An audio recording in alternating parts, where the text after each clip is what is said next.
welcome back to this week's episode of Hand the Mic Over. I'm your host, Mavish, and this is part 2 of our 2-part series on Cambodia. As always, be sure to check out our Instagram for pictures from today's episode at Hand the Mic Over. Back to the episode. Were you ever part of cultural days, or did you ever have some sort of heritage months or anything like that? Oh yeah, cultural days were awesome. So much yummy food. That was like the main thing I remember. I think like there was a really big group of kids like coming together. I think most students were from Africa, and then second most were from Europe. Asians were third, and then like there were like a couple people from Central America. It was like awesome to just see such representation from everywhere, and because it was so diverse. Is there like Southeast Asian representation during those days? Not really, because from my entire grade, I think there were like 4 Asians. It was me, a Chinese Mauritius, a half Japanese, a Chinese. Okay. That's it. So there wasn't Southeast Asian representation, but like there wasn't any Asian representation. Despite not having a huge community, you still never felt like you were excluded or anything from what you're saying. That's what it sounds like. Yeah, I think like if you approach people and like want to learn about their culture, they don't like you're enthusiastic and you want to hear about them, then they'll never like exclude you from what I've heard. Like I'm interested in learning about other people's culture, so why would they like be like, you're not allowed to like sit with us or whatever. And it's so crazy when I hear that stuff like that does happen, because how are you gonna do that? I know. I think honestly, high school though, I think it has more to do with like people just not being comfortable with themselves. You're a teenager, you don't know what's happening. You're just trying to do what you think like people will accept the most. Right. So like I don't think these people in high school at least are necessarily that mean. But if they keep being mean after high school, then I'm like, okay, no, you're actually a mean person. You run out of that excuse. Yeah. Yeah, no, that time in life, it's just so confusing. It is. I didn't have time to be confused about my culture. There was a Cambodian club at York that my friend actually, she founded it and she was like, oh, do you want to take it over? And I was like, sure. And then I was like, oh my God, school is so hard. And then I closed the club down. Oh my God. Yeah. But honestly, I don't think anyone would have joined because there's just no Cambodians anyway. Maybe I'm wrong. Maybe I just didn't like look hard enough. Did you like do any events? No. But I think when she had the club, it was also a dying club. So that's why I felt less bad. But my cousin's cousin, she goes to school in the US and she runs a Cambodian club. I don't know which school she goes to. Somewhere in like Massachusetts. She has a Cambodian club and it looks like they put on like really cool events. I don't know. Maybe I should have given it more of a shot. I just didn't know what to do. You know how we were saying like in high school, you're too busy like figuring yourself out. You don't have time to be worrying about your culture. I feel like in university, you're so preoccupied with your schoolwork, with getting your career together, just making it to the end of the semester. Again, that like worrying about culture and all that, it comes sometimes second or third. Yeah, I think like at York though, there was more Vietnamese people, I think. So that was like Southeast representation. I've had like Filipinos around me my whole life. So that was also representation in that sense. Like I always felt connected to them more just because we're from like very similar parts of the world. And we kind of look alike. We're both darker compared to what you typically think of Asians. Both countries are more closer to the equator. Yeah. Yeah, so that probably explains it. Being from a hot place, you're naturally more tan. Yeah, but when people think Asian, they don't normally think of that. They think of like Korea or China or Japan, which are more northern countries. And I know there's some unfortunate beauty standards too. Oh, we could have a whole other discussion on that. I know that your country has some too. Yup, I grew up with that my whole life. But I'm sorry. My parents never raised me with those standards, but they were indirectly taught to me through TV or through meeting other people of the same background. I don't know. I feel like it was layered into me from many different directions. Yeah. I mean, it was not really like the skin tone thing. Other things kind of, I don't know. I just think beauty standards are dumb, so I never really listened. Like I've heard from them, of course, but again, like they're stupid. I don't really like feel bad. I feel bad for like the kids who have to hear this though. Like if they have parents who are pushing beauty standards that much, it might not be the parents' fault necessarily, but it's just sucks. Because like what are you gonna do? Like it's not in your control. And now permanently changing your face to fit into these beauty standards, then if anyone is happy doing whatever, that's fine. But it seems like they've also normalized changing yourself and falling into these beauty standards and like rejecting your ethnic beauty in a way. I know, yeah. It's definitely something I wouldn't want my kids to feel like they have to do. But you know what was crazy? I don't know if you remember, like during COVID, there was like the fox eye trend. And I was looking at that and I was like, that looks kind of like what my I eyes look remember like. that. Yeah, yeah, yeah. I was like, interesting. And then now with like the rise of like K-pop, I've seen some people who are really trying to look Asian. And I'm like, that's so interesting. Just because I've heard so many times and then like being told indirectly to me, like people would like make fun of like the eyes. Like that's the main thing, right? And then now it's like the look. But it's so dumb. Like these beauty trends are so like dumb. Yeah, and it sucks because it's using ethnicity or like ethnic features and turning them into just a passing trend that like you can kind of like fall in and out of. It's a temporary thing. I know, yeah. And then like one day they might just be like ugly again. And then it's like, oh, all the Asians will get bullied. But Exactly. you know what I'm waiting for? I'm waiting for having a big forehead to become a trend. Once that becomes a trend, oh, I'm dominating. For me, it's big nose. Because growing Oh, up, I I'm feel with you. like when I was younger, like that was a big thing, especially my teenage years. Because like that was like around the time when I feel like filters and stuff came out as well, like on Snapchat and Instagram or whatever. Oh my And gosh, yeah. they always change your face, but especially they change your nose. After a while, because I kept like using those filters to look at myself, I couldn't look at my natural self anymore. I was like, no, I don't look good normally. I look good with that filter on. And it was changing my brain into thinking like, oh, I have to look like this filter in order to be pretty. I'm very grateful and I was really lucky to be able to realize that at a young age and then just quit Snapchat altogether, where I was like, okay, I need to just take a break and be able to look at myself properly. And since then, I made like a promise to myself, like I'm never gonna use filters on my face again because this is getting out of hand. Yeah, whenever big noses come in as a trend, I will be so happy. My Yeah. teenage self will be healed. Oh, but honestly, I think we could make it a trend. I think it's so dumb. I think everyone is beautiful, and I think that it's just like unfortunate that people base their value on how pretty they are when there's so many more interesting things about a person. Definitely. I think it's up there with like racism and like just any sort of discrimination. Beauty standards, I would argue, are up there. Maybe that's an unpopular opinion, I don't know, but if you're discriminating against people based on looks, it just sounds very similar to me. It's true. I can't imagine someone calling someone ugly, like using that, just bullying someone's like facial features or whatever. That's like crazy to me. It just makes no sense. That's maturity speaking on your end. A lot of people don't have that. I think some of my mindsets on things are more mature. Like again, there's just more important things to be worrying about, for me at least. You know what this has sounded like to me? You know how you were saying when you were younger, like, you couldn't worry about your culture because you were so preoccupied with school? Yeah. Is this like part 3 pharmacy school? But you know what? I will say there are people in my program who look like baddies all the time, even during exam season. Good on them, because I could not be bothered. I'm very impressed by them, and honestly, they look fabulous. I used to see girls like that in university too, and I was like, how? You know, I was on survival mode. I remember half asleep, struggling to stay up on the subway, all that, and people would pull up 7 in the morning, dressed up, makeup done, hair on point, outfits fully coordinated. I know. I'm waiting to graduate so that that'll be me. But for now, I don't care. Could not be bothered. Exactly.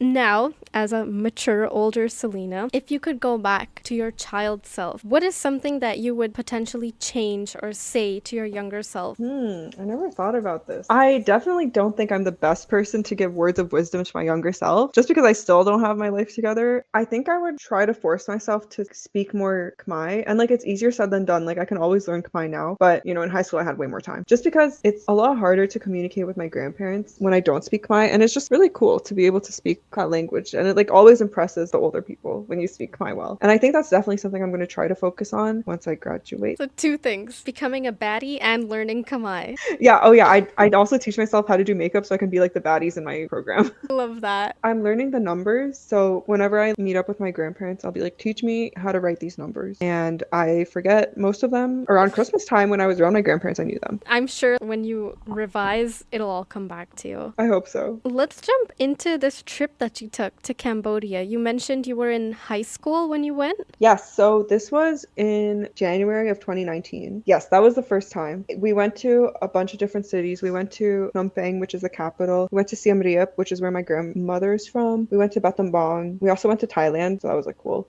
day trip. But yeah, that was the first time I went. Do you remember having any culture shock or something that just really surprised you that was different from life in Toronto? Yes, jaywalking into traffic. There's just always cars and like motorcycles, and they just keep going. And you kind of just have to walk onto the road and they'll like go around you. And as long as you keep the same pace, you'll be okay. Don't just like start randomly sprinting or stopping. You'll be fine. And they like know to like dodge you. And it's just so common. And I was so scared the first couple times I did it, but it's a system that works, I guess. I have jaywalked in Pakistan like once or twice in these like really crowded market streets, but not the way you were describing. It was more like us putting our hand out being like, stop, quickly crossing the street. Yeah, no, it's so scary. Another thing is the holes in the ground are the toilets.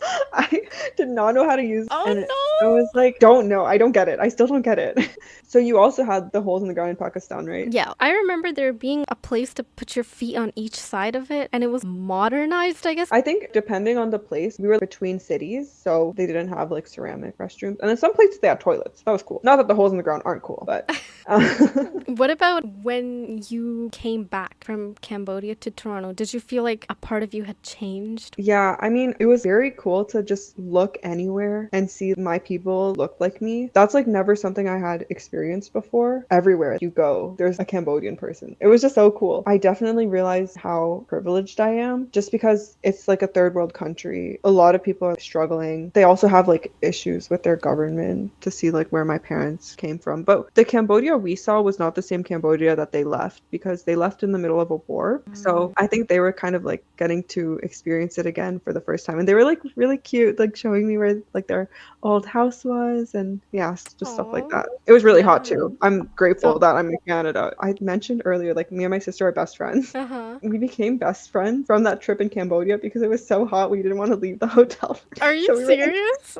we weren't like constantly beefing, but we were just not as close. But now I can confidently say she's my best friend. Is she your older sister or younger? Younger. She's like 19. My whole life, my younger sister, she was there. And I feel like when you're younger, any age gap is just a huge gap. But like as you get older and older, it starts closing. I just feel like I always had her by my side throughout. If we ever went anywhere, I always knew like, okay, I'll have my sister with me, or like I won't be alone, like she's there. And then there was definitely a switch at some point when we got like much older where we were like, hey, wait, we just grew up with the same life. And we are the only people who've lived the same life together. There's no one else who can get me the way you get me. And I feel like, but after that, like we just became inseparable. Oh, yeah. I think deep inside, my sister and I both know that it's always going to be me and her. A lot of times it's me and her versus our parents. Yeah.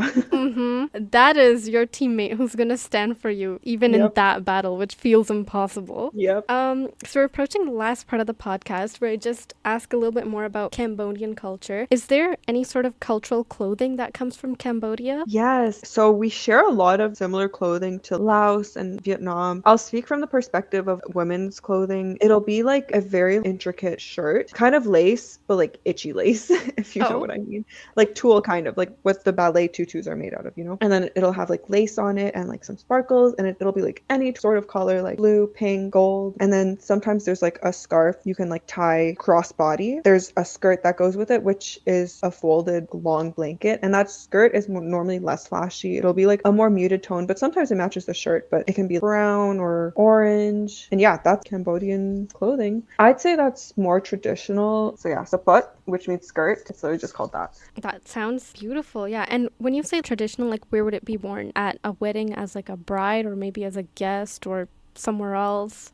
Probably more as a guest. I think the bride would be wearing something more formal than what I described. You wear it to the temple for sure. Okay. What does a Cambodian bridal dress look like? The shirt would not be lace. It would be more solid. And then there would be like gold for sure. It's a two-piece still. So it's still like the shirt and the dress, but be wearing like maybe a crown or like an intricate headpiece. Lots of necklaces. And then you'd have like arm bracelets where your biceps are, like those types. And then like other bracelets around your wrists. You'd have anklets, stuff like that. So that would just make it more formal. That sounds like royalty. Yeah, it's really pretty. But the headpiece is so heavy. I had to wear it when I was dancing. It gave me a headache. What about the groom? Oh, the groom, I have no idea. I'm mesmerized by the bride. I think he just wears like a suit and like it's gold or something.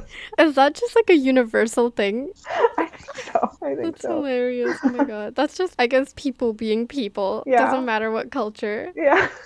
What about food? What's a Cambodian dish you really really like? Okay, so one thing that I was so happy about when I went to Cambodia is they have like noodles for breakfast. Like picture like pho. Do you know what that is? Mm-hmm. So picture that, but it's not pho. It's a different type of like soup. But those like rice noodles, they just eat it for breakfast. And it's called Katio Phnom Penh. It basically translates to like noodles from Phnom Penh, the capital. I really like it because you can add as much lemon as you want or like lime. And I love lime and like just citrus. I think that's really good. I don't know if it's the most popular thing. A lot of our food is influenced by the regions around us. It'll be like similar to what Vietnamese food might look like. And like Vietnam's more popular. So that might give you like a more better understanding. There's one thing I really like where you dip like your fruits, especially mangoes and pineapples, into it's just salt and like chili flakes. And it's so good. Have you ever heard of that? No, never. Okay, next time you have like a mango, but not those like really sweet mangoes, more like pale yellow mangoes, try dipping it in salt and like red chili flakes. So delicious. It sounds spicy. It is, but like the sweetness of the fruit Balances it out. yeah, balances it out.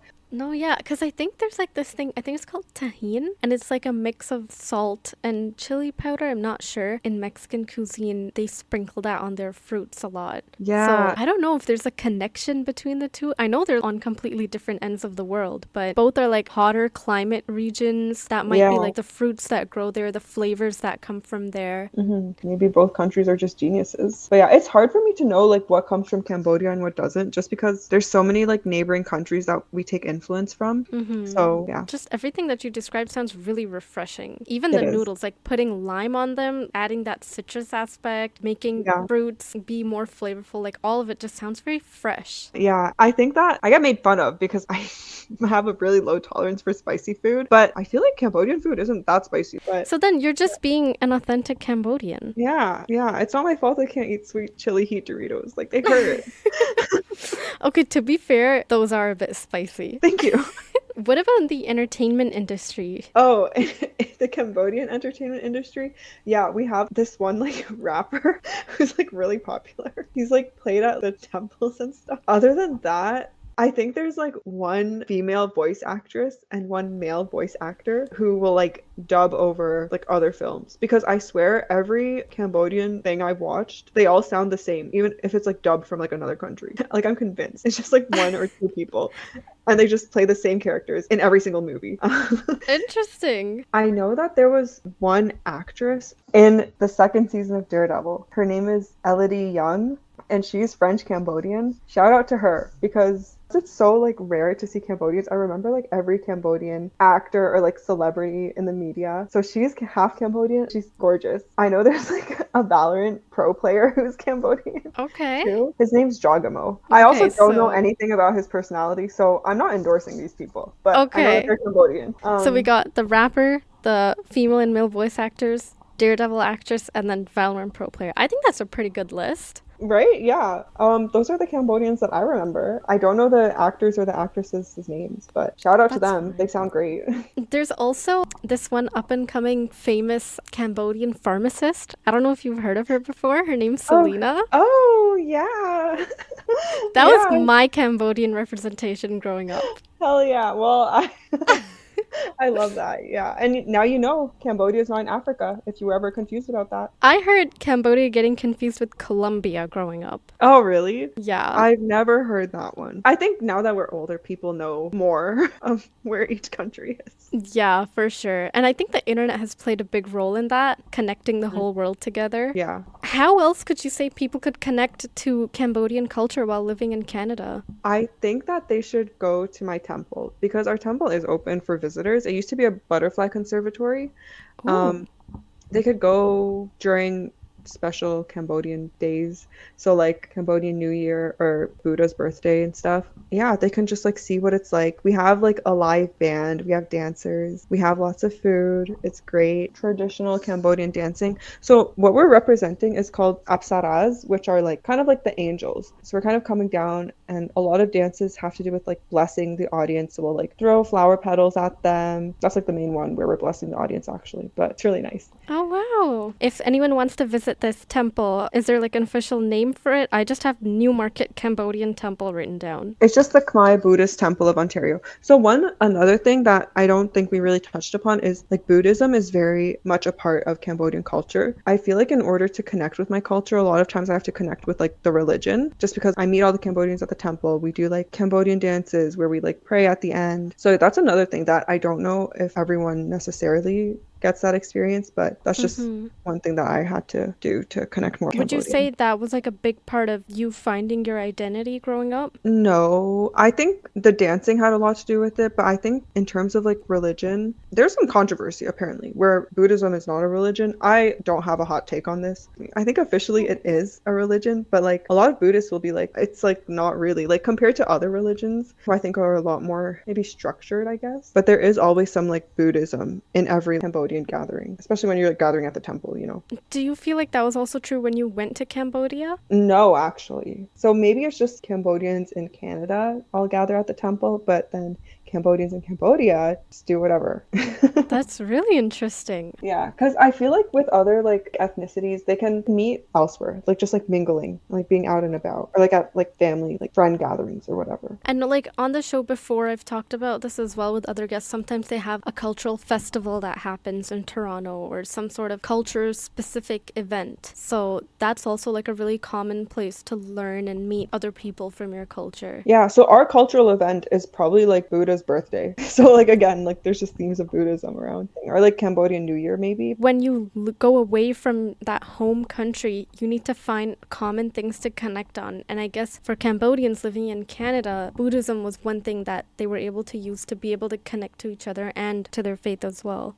Yeah. That's all I have for you. Any last words you'd like to leave us with? I will shout out that people should get informed. Never stop learning things. Spoken like a true, wise, educated woman in STEM.